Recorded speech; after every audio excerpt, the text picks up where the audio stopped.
Good afternoon everyone, I am Zuriel and I will be your host for today. First of all, I would like to thank everyone for tuning in to this webinar by Nullsec. We would expect the duration of this webinar to be about 40 to 50 minutes.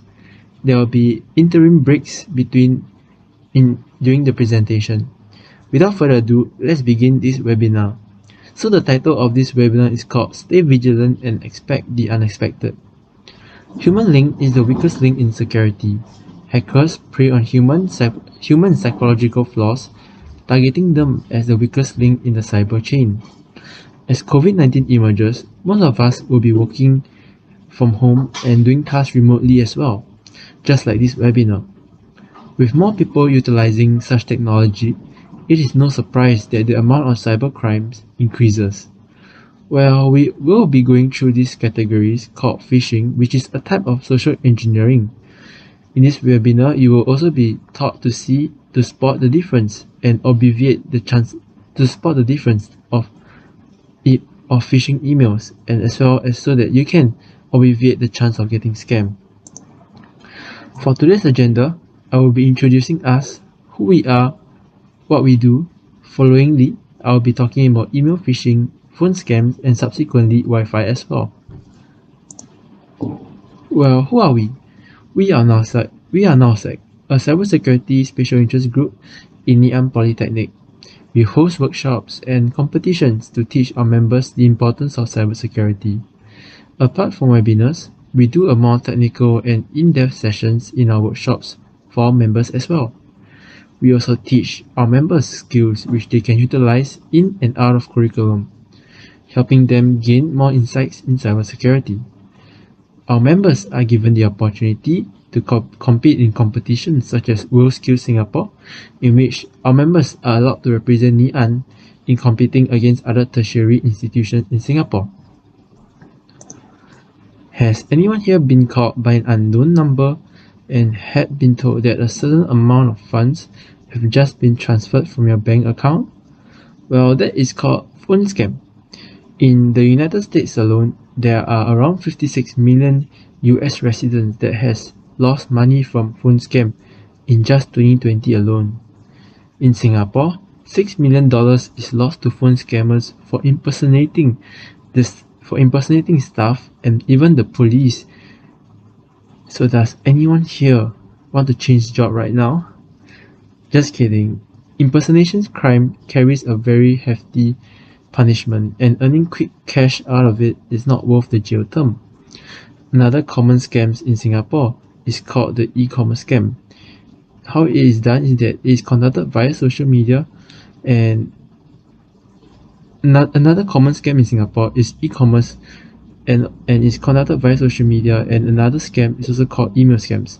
We can see from the above article that last year alone there are close to 200 scams that target shoppers from e-commerce platforms such as Lazada and Shopee. During the circuit breaker, a lady named Bavara became a victim to such phishing calls and lost $94,000 to scammers over 3 days.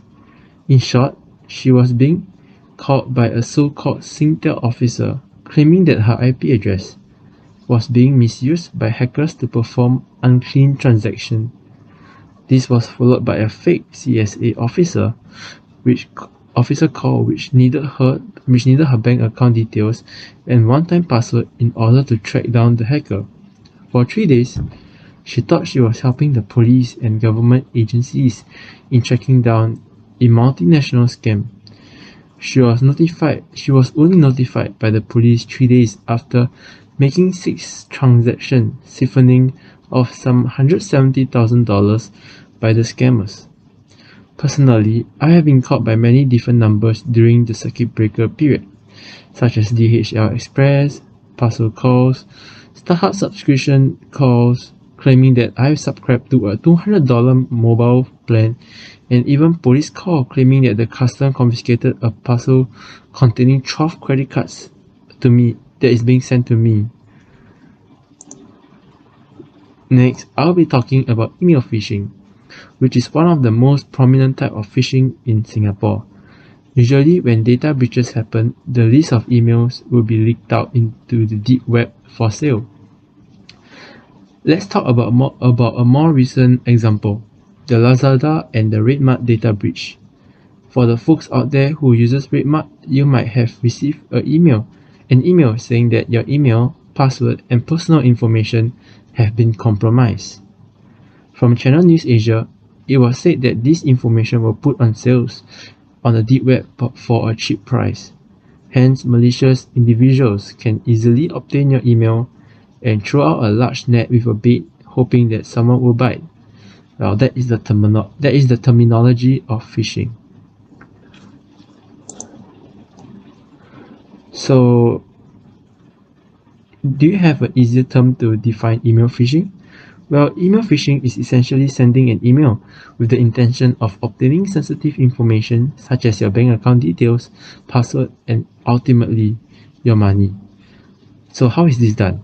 These scammers often put on the mask of a trustworthy entity such as your bank manager, government officials, or even your university finance department to trick you to give up your sensitive information.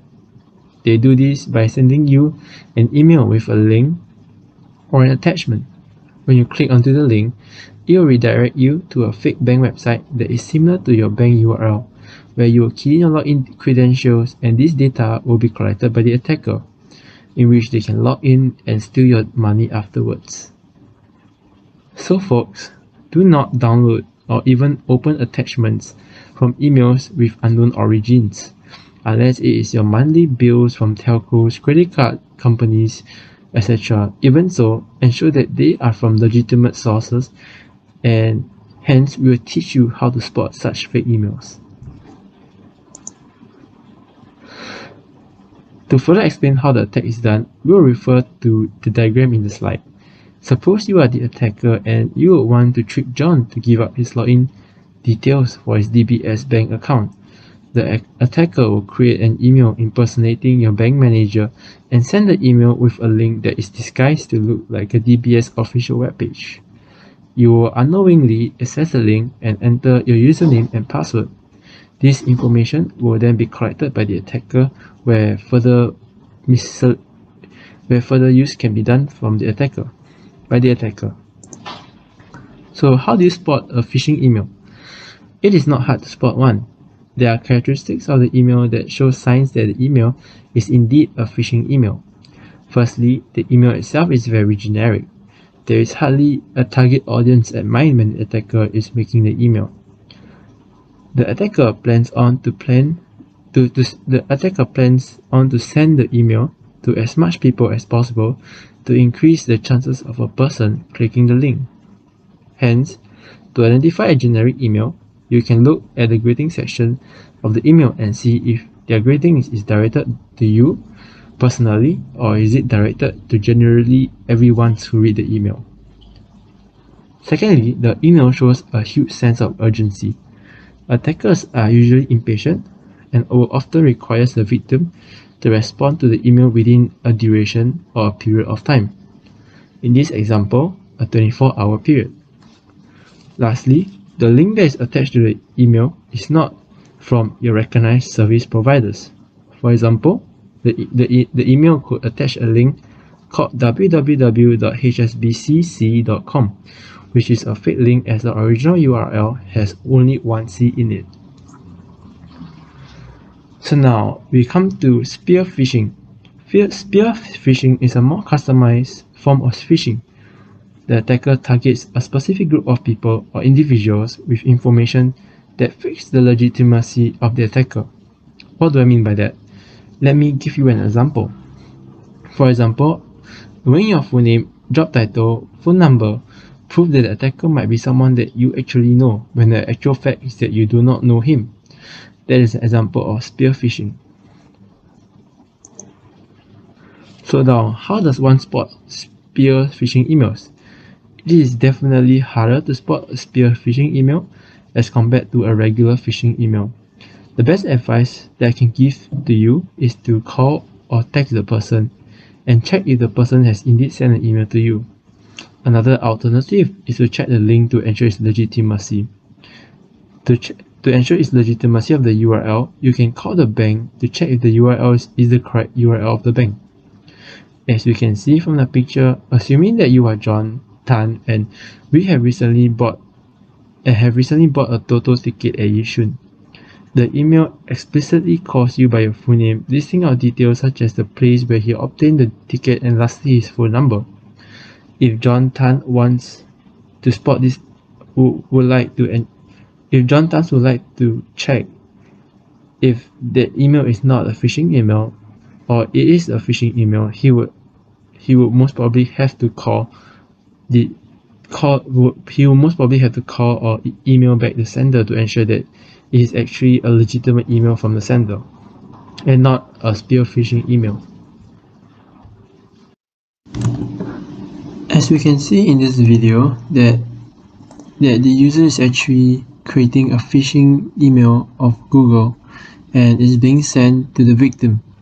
So when the user keys in the username such as notjohn@gmail.com and enter the password, the login credentials will be captured by the attacker.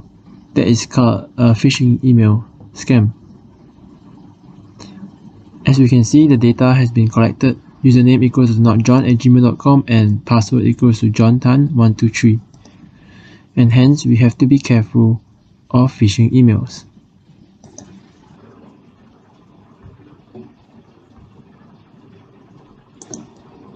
Next, I'll be proceeding on to phone scams. Just recall, when was the last time that you woke up to a call thinking it is important, but it was just another robot voice phone scam?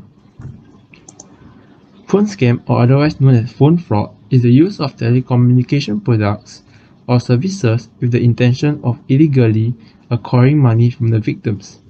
Usually, they'll contact you to either acquire information or scam you in saying that you have not paid a certain bill and to pay immediately.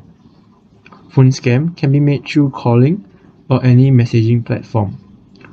Usually, these phone scams operate in an organization full of these callers. This is usually located in an office room called call centers. Similar to email phishing, these call centers obtain personal mobile numbers through the deep web at a low price and letting their callers call you. Now, with technology, these call centers have upgraded and saved costs by using a robot to call you, similar to those you heard in telco customer support menus or self-service menus on the phone. Once you press a certain key on your phone, it will link you to one of the callers and the phishing scams begins. Here is an example of a phone phishing scam. Hello John. This is from StarHub Telecommunication Company and we have recently identified that you have still yet to pay your phone bills. Please proceed to pay to the following bank number 012323324242 instead of the phone application as you are late. Please pay by the end of next week, or you may have disruptions too with your mobile card. Thank you for choosing StarHub as your trusted telco. We hope you have a nice day. Type 1 to replay the message again. As heard in the previous slide, we can certainly draw characteristics of phone scams. Another way to identify phone scam is to check the phone number extension. International numbers will have a plus sign prefix on the number, and usually it is an indication of a phone scam. So apart from phone scam, there's also message scams as well. Usually you'll receive a message from an unknown phone number that requires you to send your one-time password or even requesting you to transfer money. Never ever send your one-time password to someone you never know or a stranger, as one-time passwords are meant to authenticate and verify an action that is indeed done by you. Phone scams are common as they are easy. You do not need very technical skills to do a phone scam attack on someone. Because of it being so easy to just send a message, therefore it is one of the most common scams in the world. As shown on the slides, the median loss alone from a successful phone scam is $1,000, which is threefold more than the median loss across all fraud types, and that was only just in 2019. Now, with technology advancement, messages can be free and hence there will be an increase in phone scams now and definitely will be in the coming future. So what can you do so that you do not fall prey for phone scam? The first thing you can do is to always verify. You can do that by calling the caller if he or she has sent the message, if you know he or she. You can also call the company support service to check if they did send out messages to you with special instructions for you. Secondly, it is always important to never ever give out your sensitive personal information. This information can be your bank account details, can be your name, can be your phone number, can be your address. The bank will never ask you for your bank PIN over the phone. Even so, do not ever give out your personal or sensitive information. Thirdly, don't bother picking up an unknown call from an overseas number, unless of course you know the number. It will be a waste of time for you to listen to them trying to scam you. Usually these callers will use robot to mask their accent and try to win you over. But obviously you know it is a scam. Lastly, if the caller is not a robot, you should question your caller to verify his identity and ensure that your caller is legitimate and not a scammer that is trying to scam you. Lastly, please do stay vigilant, be witty. It is always better to be safe than to be sorry, right? Now, we will proceed on to a more advanced type of phishing, which is malware. In this section, we will be covering more on how the hackers get you to install rather than how the malware works. What are malwares? In short, malware are any software that is designed to be malicious. It can exist in many forms, which include Trojan horses, worms, ransomware, spyware, adware, rogueware, and many more. All these malware are very malicious and can result in either your personal data being stolen, leaked, or even being held hostage through encryption of your data that is called ransomware. More often than not, this malware comes in the form of cracked softwares. The attacker designed them to look and feel like the original software. For example, Microsoft Word. Microsoft Word itself is a paid software, and attacker can publicly advertise their software as cracked, and users need not pay a single cent for it to be used by the victim. Victim of the attacker will unknowingly install the software, and malicious action will happen thereafter. This can happen for both your phone and on your computer as well. Now you may think this all take place in your computer and your phone and your other electronic gadgets is safe from malwares and from all the scams. Well, I am here to tell you and to tell you the sad news that it is not. Malwares can exist in the form of adware as well. You may install an application that is legitimate. The app functions as you intended, but there is a catch, such that every now and then you receive advertisement on the application. And the worst still is that even after deleting the application, the ad still happens to appear very frequently. This allows the attacker to earn money out of the free application you use. Hence, that is adware. To prevent this kind of adware from infecting your mobile devices, you should never ever root or jailbreak your Android or iOS devices. By jailbreaking or rooting your devices, it gives you administrator control of the phone, which will allow your mobile devices to install fake applications from the internet to your mobile phone. Once installed, it can cause serious damage or inconvenience for you. You should also never open suspicious emails, as these emails may be embedded with malwares or links to prompt you to install the malware on your phone. So what can you do? The advice I would give is to constantly update your phone software. This is because frequently there are phone patches that you need to install to patch up the vulnerabilities in your mobile phone. Secondly, you should enable two-factor authentication on your account or even application that supports it. With two-factor authentication, it will be harder for attacker to try to steal your personal information or even install a malware on your mobile devices. You may install scanners from popular firewall companies such as McAfee to scan your mobile devices or computer for malwares. This will certainly help to secure your electronic devices as well.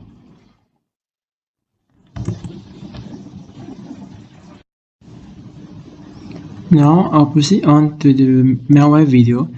As we can see from the video that the user has accessed the website containing a free APK file that can be downloaded from the internet. And so when the user downloads the application, the attacker will be able to gain access to the mobile device by using Kali Linux. So when the user press downloads, an application file will be given root access that has been given root access will be installed onto the phone, and hence allowing the attacker to do a lot of malicious activity such as opening cameras and messing around with the phone in a sense. So as you can see that the attacker started his console using Metasploit when the victim downloaded the application. And so using Metasploit, the user is able to gain access through reverse TCP to connect to the victim's mobile devices. And so you can see that the attacker set the payload and set the connection status to connect to the victim's machine. And so as we can see from the video that the attacker is able to gain access such as gain webcam list, is able to record the microphone, is able to play music and do many other things apart from all those as well. And hence we have to be very careful and be aware and stay vigilant for stay vigilant of malwares on the internet.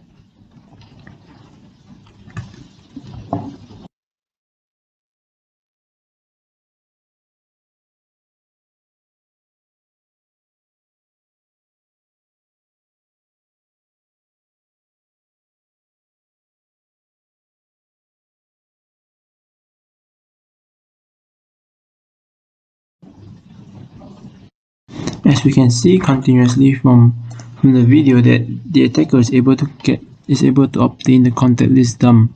So as an attacker, just downloading an application will allow the attacker to be able to see all the contact details on your phone and able to download it in text file. And this is very dangerous as all your information will be able to be obtained by the attacker. Is able to even to screenshot your devices such that to see what you're doing at what time, and is even able to to do things because the malware has been given root permission by you, and hence it is very, very important that you do not jailbreak or root your phone, as it will allow applications such as this kind of application to be installed on your local devices.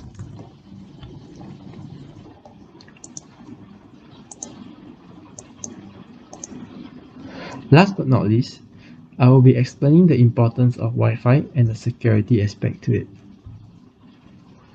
The Wi-Fi that we use at home, in the workplace, or even at school uses the IEEE 802.11 Wi-Fi standard. It is widely used in the local area network, which covers a small area, and usually this communication is not encrypted and authenticated. It runs on a lower frequency of 2.4 GHz so that it can have many multiple channels to avoid cluttering. So hence you can see many of your neighbors running on 2.4 GHz as well. Now, one of the most common attacks in Wi-Fi is called the dissociation attack. The first stage of the attack is to find the MAC address of the victim through packet sniffing. This can be done through using the network interface card to scan for devices around you. The next stage of the attack will be sending a frame called the deauthentication frame to the router on the network. Essentially, what happens is that the attacker tells the wireless access point that the victim devices that is connected to the access point is no longer authenticated and verified. Hence, the access point will kick the victim out of the network. Another common variation from the previous dissociation attack is called the evil twin attack. So what happens is that the attacker creates another fake wireless access point, and that the victim will have to log in through a portal. The passwords will be captured by the attacker when the victim enters the password to the network, and for this to be done, the attacker will have to kick the victim out of the original network first, so that when the victim enters the password on the fake network, it will be captured by the attacker. To do this, the attacker will have to send a deauthentication packet to the victim to kick the victim off the original network and force the victim to join the attacker's network instead. When the victim enters the Wi-Fi credentials, it will be captured by the attacker. In the above video, we can see a short demonstration of the evil twin attack. So basically how evil twin attack works is that the attacker will have to send the authentication packet to kick the user out of the network and to force him to join another new network that is duplicated from the original network. So as we can see, the victim is connected to Singtel 94DC, and so the attacker will have to send the authentication packet to kick him out of the network. And to do that, the attacker uses Kali Linux to continuously send the authentication packets via the channel, so that the user will be kicked out of the network. As you can see, there is authentication error occurred, and so the user will not be able to access it even though he click on it and enter the correct password, as the access point would not recognize his IP address and would not authenticate him because he is not authenticated. And so now the attacker would create a duplicate access point called Singtel 94DC, and when the user connects to it, he will be redirected to a web page where he has to enter his password so that he could log in. But this access point itself is a fake one, and so it is not real. It doesn't has internet access, and all it does is just to connect and to capture the password of the original Wi-Fi network. And so when the user enters some gibberish, it will always be incorrect, and this will be stored on the attacker's machine, and hence enabling the attacker to access the network after connecting to the network itself. And so we can see from the attacker's machine that when after the victim enters the password and username and password only, he will be able to see in a text file, and it will be able to see the failed attempts as well. And as we can see, the password that was being used is just test and some gibberish words that is collected by the attacker. And hence, be very careful when you log into a Wi-Fi network, and do not fall for the evil twin attack.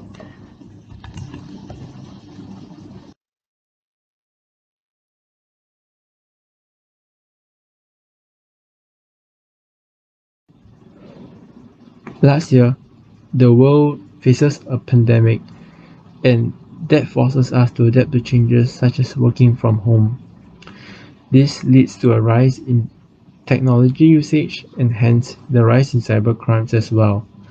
We have seen the different type of scams and malware that are so real in the current world. We hope that you will stay vigilant and expect the unexpected. It is crucial that one knows how to protect themselves in the cyber world, as it just takes one single click to lose everything. Remember, stay vigilant, expect the unexpected. Thank you for your time.